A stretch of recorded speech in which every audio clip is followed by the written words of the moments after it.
श्रीमन्नारायण नारायण नारायण भजमन नारायण नारायण नारायण लक्ष्मी नारायण नारायण नारायण। जय श्री हरि, जय श्री सत्यनारायण भगवान की जय। आप सभी भक्तों को मेरा सादर प्रणाम, नमस्कार। दोस्तों, मेरे यूट्यूब चैनल में आपका हार्दिक अभिनंदन है। तो मेरे मित्रों, भगवान के प्रिय भक्तों, मैं आज आपको श्री सत्यनारायण भगवान की कथा सुना रहा हूँ। तो आप बड़े प्रेम पूर्वक श्री सत्यनारायण भगवान की कथा का आनंद लें। कहते हैं कि जब सत्य और धर्म की ज्योति पूरे जग में फैल जाती है, इस दिन की चांदनी केवल रात को ही नहीं बल्कि मनुष्य के जीवन को भी प्रकाशित करती है। कहते हैं कि जब मनुष्य सत्य मार्ग से भटक जाता है, जब जीवन में दुख कष्ट दरिद्रता और असंतोष छा जाता है, तब भगवान स्वयं सत्यनारायण रूप में अवतरित होकर उसे धर्म सत्य और भक्ति का मार्ग दिखाते हैं। तो आज हम श्री सत्यनारायण भगवान व्रत कथा सुनने जा रहे हैं। वह कथा जो सत्य की महिमा, भक्ति की शक्ति और भगवान की कृपा का अद्भुत संगम है। आप सभी श्रद्धा और प्रेम पूर्ण एकाग्रता के साथ बैठे, क्योंकि यह कथा केवल सुनी नहीं जाती, यह तो अनुभव की जाती है। आत्मा के भीतर भक्ति का दीप प्रज्वलित करती है। तो मित्रों, आइए प्रारंभ करते हैं श्री सत्यनारायण भगवान की पावन व्रत कथा। कहते हैं कि सत्य ही भगवान है और भगवान ही सत्य है। जय श्री हरि, जय श्री विष्णु। एक समय की बात है, जब भगवान नारायण स्वयं भगवान विष्णु के रूप में वैकुंठ लोक में विराजमान थे। उस समय नारद मुनि जो सदा त्रिलोकी भ्रमण करते रहते थे, सभी लोगों के कल्याण की इच्छा को लेकर वैकुंठ पहुँचे। वे बोले, प्रभु, कलयुग में मनुष्य अनेक प्रकार के दुखों से पीड़ित है, उन्हें कौन सा उपाय करना चाहिए जिससे वे सुख समृद्धि और मोक्ष प्राप्त कर सके। तब श्री हरि भगवान विष्णु ने प्रेम पूर्वक कहा, हे नारद, जो भक्त मेरे श्री सत्यनारायण भगवान स्वरूप की विधिवत पूजा करेगा, उसका हर दुख दूर हो जाएगा और उसके पुण्य का फल 1000 यज्ञों के समान उसे प्राप्त होगा। इस व्रत से मनुष्य के पाप नष्ट हो जाते हैं, परिवार में सुख शांति समृद्धि आती है और जीवन में अन्न धन तथा ऐश्वर्य की वृद्धि होती है। कभी इन चीज़ों की कमी नहीं होती है। तो मित्रों, सत्यनारायण कथा सुनने से सभी मनोकामनाएं पूर्ण होती हैं। स्कंद पुराण के मुताबिक श्री सत्यनारायण भगवान विष्णु का स्वरूप है। श्री हरि विष्णु से जीवन की सभी समस्याएं दूर होती हैं। सत्यनारायण कथा आमतौर पर सुबह और शाम दोनों समय की जाती है। शाम के समय कथा करना ज़्यादा शुभ माना जाता है। पंचांग के मुताबिक श्री सत्यनारायण कथा किसी भी महीने के शुक्ल पक्ष में पूर्णिमा को की जाती है और इस कथा की महिमा को भगवान सत्यनारायण ने अपने मुख से देवर्षि नारद को बताया। पूर्णिमा के दिन इस कथा को सुनने का विशेष महत्व है। कलयुग में इस व्रत कथा को सुनना बहुत ही प्रभावशाली माना गया है, कल्याणकारी माना गया है। तो मित्रों, प्रेम से बोलेगा श्री सत्यनारायण भगवान की जय। और कहते हैं कि इस दिन भक्त पूर्णिमा व्रत रखकर लक्ष्मी नारायण श्री सत्यनारायण भगवान की पूजा कर सकते हैं। और यह भी मान्यता है कि ऐसे शुभ दिन पर इस व्रत और कथा से जीवन में कभी भी आर्थिक तंगी या कष्ट नहीं आते हैं, जीवन में सुख की प्राप्ति होती है। और हमारे हिंदू धर्म के अनुसार भगवान श्री सत्यनारायण व्रत करने से और कथा सुनने से पुण्य फल प्राप्त होता है। श्री सत्यनारायण पूजा भगवान नारायण का आशीर्वाद लेने के लिए की जाती है, जो भगवान विष्णु के रूपों में से एक है। इस रूप में भगवान को सत्य का अवतार माना जाता है। हालांकि सत्यनारायण पूजा करने के लिए कोई निश्चित दिन नहीं है, लेकिन पूर्णिमा या पूर्णिमा के दौरान इसे करना बेहद ही शुभ माना जाता है, बहुत ही फलदायक माना गया है। इस प्रकार सत्यनारायण भगवान की पूजा और व्रत की पौराणिक कथा के अनुसार एक बार नारद जी ने भगवान विष्णु से कहा कि हे भगवान, पृथ्वी पर सभी लोग बहुत दुखी नजर आ रहे हैं, इसका कोई उपाय नहीं है। इस पर भगवान विष्णु ने कहा कि सत्यनारायण व्रत करने से सबके कष्ट दूर हो जाते हैं, और उन्होंने कहा कि जो भी सत्य को ईश्वर समझकर उसकी पूजा करेगा, उसके सारे पाप कट जाएंगे और उसे शुभ फल की प्राप्ति होगी। बोले श्री सत्यनारायण भगवान की जय। तो दोस्तों, कहते हैं कि एक समय की बात है, नैमिषारण्य तीर्थ में सौनकादि 88,000 ऋषियों ने श्री शुक जी से पूछा, हे प्रभु, इस कलयुग में वेद विद्या रहित मनुष्यों को प्रभु भक्ति किस प्रकार मिल सकती है तथा उनका उद्धार कैसे होगा? हे मुनिवर, कोई ऐसा तप बताइए जिससे थोड़े समय में ही पुण्य फल मिले और मनवांछित फल की भी प्राप्ति हो जाए। इस प्रकार की कथा सुनने की हम इच्छा रखते हैं। सर्वशास्त्रों के ज्ञाता श्री शुक जी महाराज बोले, हे वैष्णवों, मैं पूज्य आप सभी ने प्राणियों के हित की बात कही है, इसलिए मैं एक ऐसे श्रेष्ठ व्रत को आप लोगों को बताऊंगा जिसे नारद जी ने लक्ष्मी नारायण जी से पूछा था और लक्ष्मीपति ने मुनि श्रेष्ठ नारद मुनि से कहा था। आप सब इसे ध्यान से सुनिए। एक समय की बात है, योगी राज नारद जी दूसरों के हित की इच्छा के लिए अनेकों लोकों में घूमते हुए मृत्यु लोक में आ पहुँचे। यहाँ उन्होंने अनेक योनियों में जन्मे प्राय सभी मनुष्यों को अपने कर्मों द्वारा अनेकों दुखों से पीड़ित देखा। उनका दुख देखकर नारद जी सोचने लगे कि कैसा यत्न किया जाए जिसे करने से निश्चित रूप से मानव के दुखों का अंत हो जाए। इसी विचार पर मनन करते हुए वह विष्णु लोक में गए। वहाँ वह देवों के ईश भगवान श्री नारायण की स्तुति करने लगे, जिनके हाथों में शंख चक्र गदा और पद्म थे, गले में वरमाला पहने हुए थे। स्तुति करते हुए नारद जी बोले, हे भगवान, आप अत्यंत शक्ति से संपन्न हैं, मन तथा वाणी भी आपको नहीं पा सकती। आपका आदि मध्य तथा अंत नहीं है। आप निर्गुण स्वरूप सृष्टि के कारक, भक्तों के दुख को दूर करने वाले हैं। आपको मेरा कोटि कोटि नमस्कार। नारद जी की स्तुति सुन विष्णु भगवान बोले, हे मुनि श्रेष्ठ, आपके मन में क्या है? क्या बात लेकर के आप मेरे पास आए हैं? आप किस काम के लिए पधारे हैं? उसे निसंकोच कहो। इस पर नारद मुनि बोले कि मृत्यु लोक में अनेक योनियों में जन्मे मनुष्य अपने कर्मों द्वारा अनेक दुख से दुखी हो रहे हैं। हे नाथ, आप मुझ पर दया रखते हैं तो बताइए कि वो मनुष्य थोड़े प्रयास से ही अपने दुखों से कैसे छुटकारा पा सकते हैं? तब श्री हरि बोले, हे नारद, मनुष्यों की भलाई के लिए तुमने बहुत अच्छी बात पूछी है। जिसके करने से मनुष्य मोह से छूट जाता है, वह बात मैं तुम्हें बताता हूँ, उसे तुम प्रेम पूर्वक सुनो। स्वर्गलोक व मृत्युलोक दोनों में एक दुर्लभ उत्तम व्रत है जो पुण्य फल देने वाला है। आज प्रेम वश होकर मैं तुमसे कथा सुनाता हूँ। श्री सत्यनारायण भगवान का यह व्रत अचित विधान पूर्वक करके मनुष्य तुरंत ही यहाँ सुख भोग कर मरने पर मोक्ष प्राप्त तो करता है। श्री हरि के वचन सुन नारद जी बोले कि उस व्रत का क्या फल है और उसका विधान क्या है? यह व्रत किसने किया था? इस व्रत को किस दिन करना चाहिए?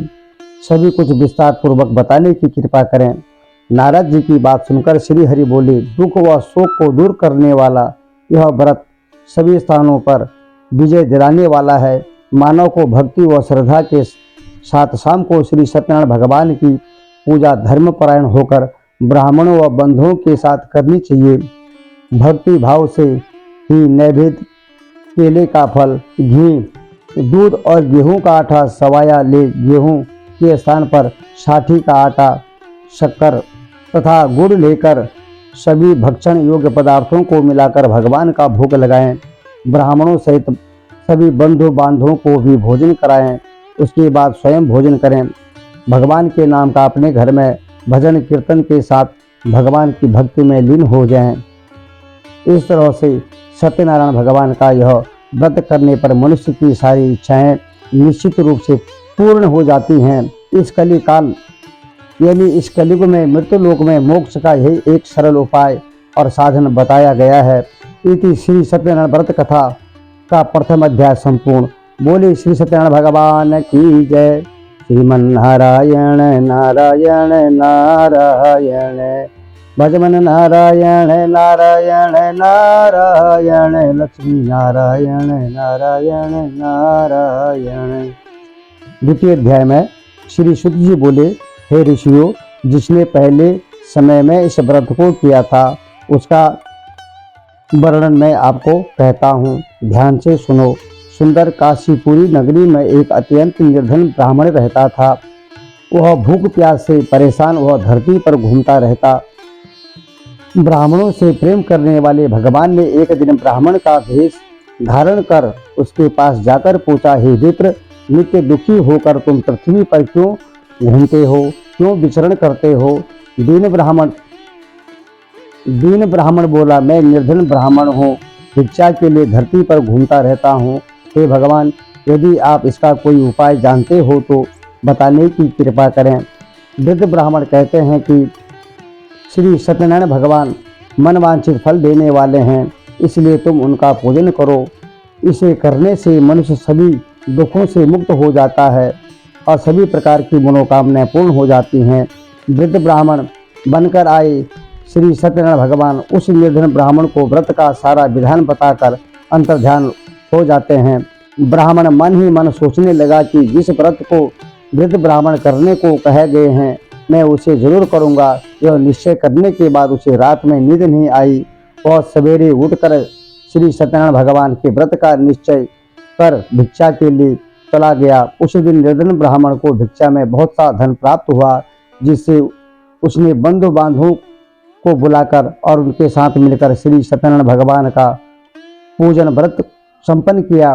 भगवान सत्यनारायण का व्रत संपन्न करने के बाद वह निर्धन ब्राह्मण सभी दुखों से मुक्त हो गया और अनेक प्रकार की संपत्तियों के मालिक हो गया।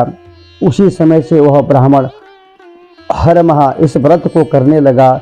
इस तरह सत्यनारायण भगवान के व्रत को जो मनुष्य करेगा वह सभी प्रकार के पापों से छूटकर मोक्ष को प्राप्त होगा। जो मनुष्य इस व्रत को करेगा वह भी सभी दुखों से मुक्त हो जाएगा। श्री सुत जी बोले, इस तरह से नारद जी ने नारायण जी का कहा हुआ श्री सत्यनारायण व्रत को मैंने तुमसे कहा। हे विप्रो, मैं अब और क्या कहूँ? ऋषि बोले, हे मुनिवर, संसार में उस विप्र से सुनकर और किस किस ने इस व्रत कथा को किया था, हम सब इस बात को आपके श्री मुख से जानना चाहते हैं। कृपया करके आप हमें बताइए और इसके लिए हमारे मन में श्रद्धा का भाव है। श्री शुद्ध जी कहते हैं, हे मुनियों, जिस ने इस व्रत को किया वह सब सुनो। एक समय वही विप्र धन एवं ऐश्वर्य के अनुसार अपने बंधु बांधवों के साथ इस व्रत को करने को तैयार हुआ। उसी समय एक लकड़ी बेचने वाला बूढ़ा आदमी आया और लकड़ियां बाहर रखकर अंदर ब्राह्मण के घर में गया। प्यास से दुखी और लकड़हारा उनको व्रत करते देख विप्र को नमस्कार कर पूछने लगा कि आप यह क्या कर रहे हैं तथा इसे करने से क्या फल मिलेगा, कृपया करके मुझे बताने की कृपा करें। ब्राह्मण ने कहा कि मैं सभी प्रकार की मनोकामनाओं को पूर्ण करने वाले श्री सत्यनारायण भगवान का व्रत पूजन कर रहा हूँ। इनकी कृपा से ही मेरे घर में धन्य धान्य सुख समृद्धि आदि की वृद्धि हुई है। विप्र से सत्यनारायण व्रत के बारे में जानकर लकड़हारा बहुत प्रसन्न हुआ। चरणामृत का पान करके वह प्रसाद खाने के बाद वह अपने घर गया। लकड़हारे ने अपने मन में संकल्प कर लिया कि आज लकड़ी बेचने से जो धन मुझे मिलेगा उसी से मैं श्री सत्यनारायण भगवान का उत्तम व्रत करूंगा। मन में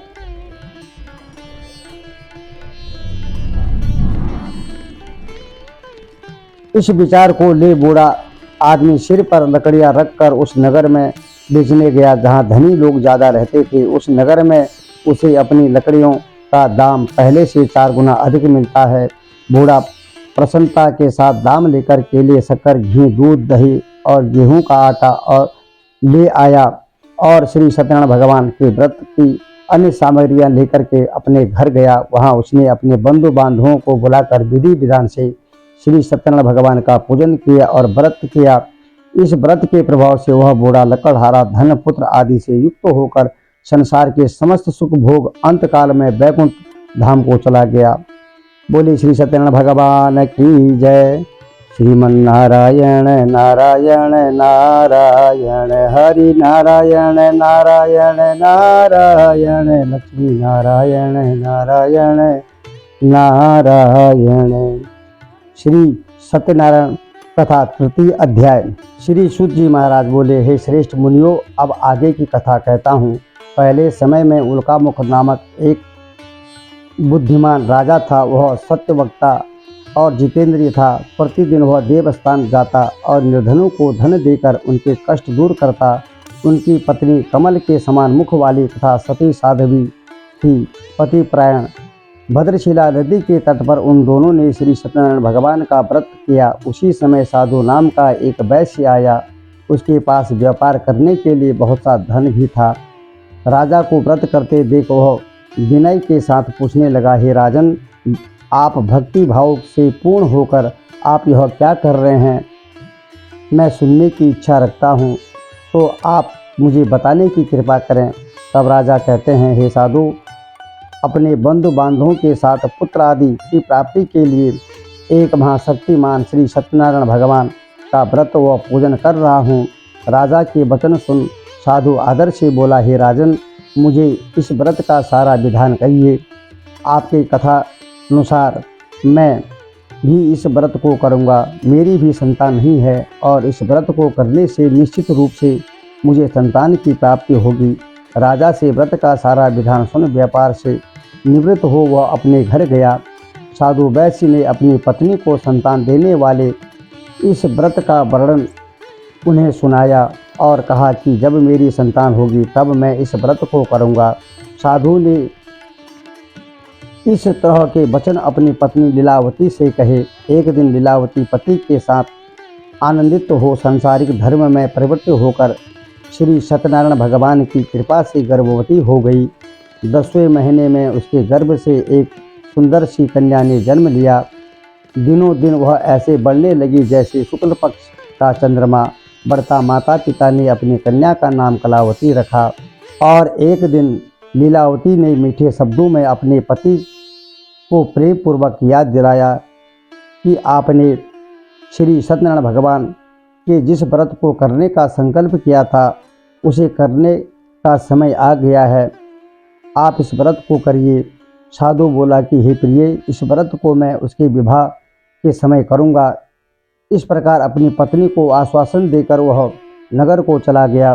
कलावती पिता के घर में रह वृद्धि को प्राप्त हो गई। साधु ने एक बार नगर में अपनी कन्या को सखियों के साथ विचरण करते हुए देखा तो तुरंत ही अपने दूतों को बुलाया और कहा कि मेरी कन्या के लिए योग्य वर देख कर आओ। साधु की बात सुनकर दूत कंचन नगर में पहुंचा और वहां देख भाल कर लड़की के सुयोग वणिक पुत्र को ले आए। सुयोग लड़के को देख साधु ने बंधु बांधवों को बुलाकर अपनी पुत्री का विवाह बड़े धूमधाम के साथ उस वणिक पुत्र के साथ कर दिया।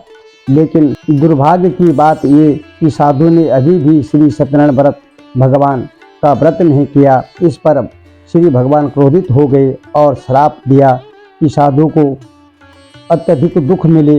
अपने कार्य में कुशल साधु बनिया जमाई को लेकर समुद्र के पास स्थित होकर रत्नशाहपुर नगर में गया। वहां जाकर दामाद ससुर दोनों मिलकर चंद्रकेतु के नगर में व्यापार करने लगे। एक दिन भगवान सत्यनारायण की माया से एक चोर राजा का धन चुरा कर भाग रहा था। उसने राजा के सिपाहियों को अपना पीछा करते देख चुराया हुआ धन वहीं पर रख दिया जहां पर साधु अपने दामाद के साथ ठहरा हुआ था। राजा के सिपाहियों ने साधु वैश्य के पास राजा का धन पड़ा देखा तो वह ससुर जमाई दोनों को बांधकर प्रसन्नता पूर्वक हर्षोल्लास के साथ राजा के पास ले आए और कहा कि उन दोनों चोरों को हम पकड़ कर लाए हैं, आप आगे की कार्रवाई की आज्ञा दें। राजा की आज्ञा से उन दोनों को कठिन कारावास में डाल दिया गया और उनका सारा धन भी उनसे छीन लिया गया। और इधर श्री सत्यनारायण भगवान से श्राप से साधु की पत्नी भी बहुत दुखी हुई। घर में जो धन रखा था उसे चोर चुरा कर ले गए। शारीरिक तथा मानसिक पीड़ा कष्ट भोगने लगे और भूख प्यास से अति दुखी होकर अन्न की चिंता में कलावती ब्राह्मण के घर गई। वहाँ उसने श्री सत्यनारायण भगवान का व्रत होते देखा। फिर कथा भी सुनी। वह प्रसाद ग्रहण कर रात को घर वापस आई। माता ने कलावती से पूछा कि हे पुत्री, अब तक तुम कहाँ थी? तेरे मन में क्या है? कलावती ने अपनी माता से कहा, हे माता, मैं एक ब्राह्मण के घर भिक्षा के लिए गई थी। वह कष्टों से मुक्त करने वाला सत्यनारायण भगवान का व्रत पूजा कथा मैंने वहाँ पर सुनी और देखा। कन्या के वचन सुनकर लीलावती भगवान के पूजन की तैयारी करने लगी। लीलावती ने परिवार और बंधुओं से श्री सत्यनारायण भगवान का पूजन किया और उनसे वर मांगा कि मेरे पति तथा जमाई शीघ्र घर आ जाएंगे। साथ ही यह भी प्रार्थना की कि हम सब अपराध क्षमा करें, हमसे जो गलती है उसके लिए हम क्षमा चाहते हैं। श्री सत्यनारायण भगवान इस व्रत से संतुष्ट हो गए और राजा चंद्रकेतु के सपने में दर्शन दे कहा कि हे राजन, तुम उन दोनों वैश्यों को छोड़ दो और तुमने उनका जो धन छीन लिया है उन्हें वापस कर दो। अगर ऐसा नहीं किया तो तुम्हारा धन, राज व संतान सभी को नष्ट कर दूंगा। राजा को यह सब कहकर वह अंतर्ध्यान हो गया। प्रातःकाल सभा में राजा ने अपना सपना सुनाया। फिर बोले कि वणिक पुत्रों को कैद से मुक्त कर सभा में लाओ। दोनों ने आते ही राजा को प्रणाम किया। राजा मीठी वाणी में बोला, हे महानुभावों, भाग्यवश ऐसा कठिन दुख तुम्हें प्राप्त हुआ है, लेकिन अब तुम्हें कोई भय नहीं है।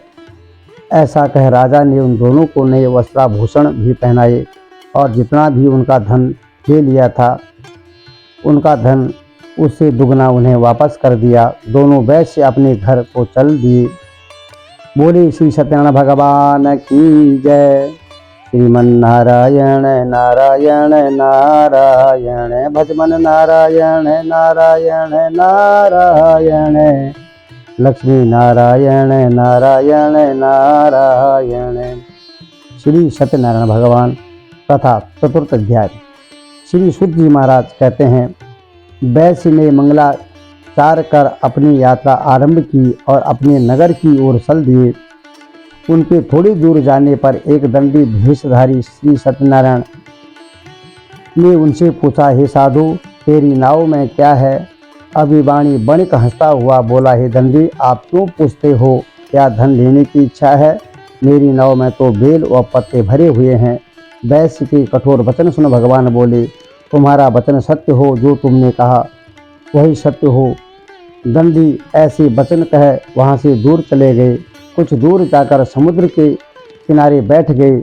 दंडी के जाने के बाद साधु वैश्य ने नित्य क्रिया के पश्चात नाव को ऊंची उठते देखकर अचंबा समझा और नाव में बेल पत्ते आदि देख वह मूर्छित हो जमीन पर गिर पड़ा। मूर्छा खुलने के बाद वह अत्यंत शोक में डूब गया। तब उसका दामाद बोला कि आप शोक न मनाएं, यह दंडी का श्राप है, इसलिए हमें उनकी शरण में जाना चाहिए, तभी हमारी मनोकामना पूर्ण होगी। और दामाद की बात सुनकर वह दंडी के पास पहुंचा और अत्यंत भक्ति भाव नमस्कार करके बोला, मैंने आपसे जो असत्य वचन कहे हैं, जो निष्ठुर वचन कहे हैं, उनके लिए मुझे क्षमा कर दीजिएगा। ऐसा कहकर महान शोकातुर हो रोने लगा। तब दंडी भगवान बोले, हे वणिक पुत्र, मेरी आज्ञा से बार बार तुम्हें दुख प्राप्त होता है। तो मेरी पूजा से बार बार विमुख हो जाता है। साधु बोला, हे भगवान, आपकी माया से ब्रह्मा आदि देवता भी आपके रूप को नहीं जानते, तब मैं अज्ञानी कैसे आपको जान सकता हूँ? आप मुझ पर प्रसन्न होइए। अब मैं अपने सामर्थ्य के अनुसार आपकी पूजा करूँगा। मेरी रक्षा करो, मेरे परिवार की रक्षा करो और पहले के समान नौका में धन भर दो। साधु वैश्य के भक्तिपूर्वक वचन सुनकर भगवान प्रसन्न हो गए और उसकी इच्छा अनुसार वरदान देकर अंतर्धान हो गए। तब ससुर जमाई जब नाव पर आए तो नाव धन से भरी हुई थी। फिर वहीं अपने अन्य साथियों के साथ श्री सत्यनारायण भगवान का पूजन कर अपने नगर को चल दिए। जब नगर के नज़दीक पहुँचे तो दूत को घर पर खबर करने के लिए भेज दिया। दूत साधु की पत्नी को प्रणाम कर कहता है कि मालिक अपने दामाद सहित नगर के निकट आ रहे हैं। दूत की बात सुनकर साधु की पत्नी लीलावती ने बड़े हर्ष के साथ श्री सत्यनारायण भगवान का पूजन किया और अपनी पुत्री कलावती से कहा कि मैं अपने पति के दर्शन के लिए जाती हूँ, तू भी अपना पूर्ण कार्य कर शीघ्र आ जाना। माता के ऐसे वचन सुनकर के कलावती जल्दी में प्रसाद लेना भूल गई, अपने पति के पास चली गई। प्रसाद की अवज्ञा के कारण श्री सत्यनारायण भगवान पुनः एक बार रुष्ट हो गए और नाव सहित उसके पति को पानी में डुबो दिया। कलावती अपने पति को न देख सकी और रोती हुई जमीन पर गिर गई। नौका को डूबा हुआ देख वह कन्या को रोता देख साधु दुखी होकर बोला कि हे प्रभु, मुझसे तथा मेरे परिवार से जो भूल हुई है, जो गलती हुई है, उसके लिए हमें क्षमा करें। साधु के दीन वचन सुनकर श्री सत्यनारायण भगवान प्रसन्न हो गए और आकाशवाणी हुई, हे साधु, तेरी कन्या मेरे प्रसाद को छोड़कर आई है, इसलिए उसका पति अदृश्य हो गया है। यदि वह घर जाकर प्रसाद खाकर लौटती है तो इसे इसका पति अवश्य मिलेगा। ऐसी आकाशवाणी सुन कलावती घर पहुंची, प्रसाद ग्रहण करती है और फिर आकर अपने पति के दर्शन करती है। उसके बाद साधु अपने बंधु बांधवों सहित श्री सत्यनारायण भगवान का विधि विधान से पूजन करता इस लोक का सुख भोग व अंत में स्वर्ग को प्राप्त हो जाते हैं। बोले श्री सत्यनारायण भगवान की जय। श्रीमन्नारायण नारायण नारायण भजमन नारायण नारायण नारायण लक्ष्मी नारायण नारायण नारायण। श्री सत्यनारायण कथा पंचम अध्याय। तब श्री शुद्ध जी बोले, हे ऋषियों, मैं और भी एक कथा सुनाता हूँ, उसे भी ध्यानपूर्वक सुनो। प्रजा पालन में लीन तुंगध्वज नामक एक राजा था। उसने भी भगवान का प्रसाद त्याग कर बहुत ही दुख दिया। एक बार वन में जाकर वन्य पशुओं को मारकर वह बड़ के पेड़ के नीचे आया। वहाँ उसने ग्वालों को भक्ति भाव से अपने बंधुओं सहित श्री सत्यनारायण भगवान का पूजन करते देखा। अभिमान वश राजा उन्हें देखकर भी पूजा स्थान में नहीं गया और ना ही उसने भगवान को प्रणाम किया। ग्वालों ने राजा को प्रसाद दिया, लेकिन उसने वह प्रसाद नहीं खाया और प्रसाद को वहीं छोड़ वह अपने नगर को चला गया।